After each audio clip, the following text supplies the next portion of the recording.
¿Quieres entrar al servidor pero no sabes cómo? Solo tienes la capacidad de ver 5 o 6 canales o menos. Pues este es tu día de suerte. Hoy vengo a explicar sobre cómo entrar al servidor.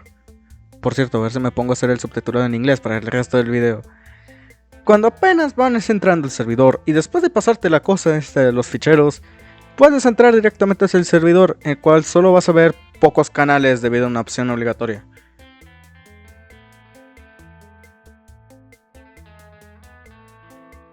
Entre estos canales está el canal de CAPTCHA, el cual es prácticamente un bot random, que es literalmente el...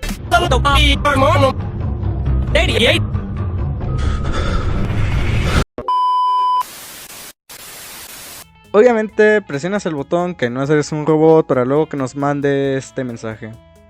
Aquí le damos clic a este link y nos va a abrir una pestaña de Chrome.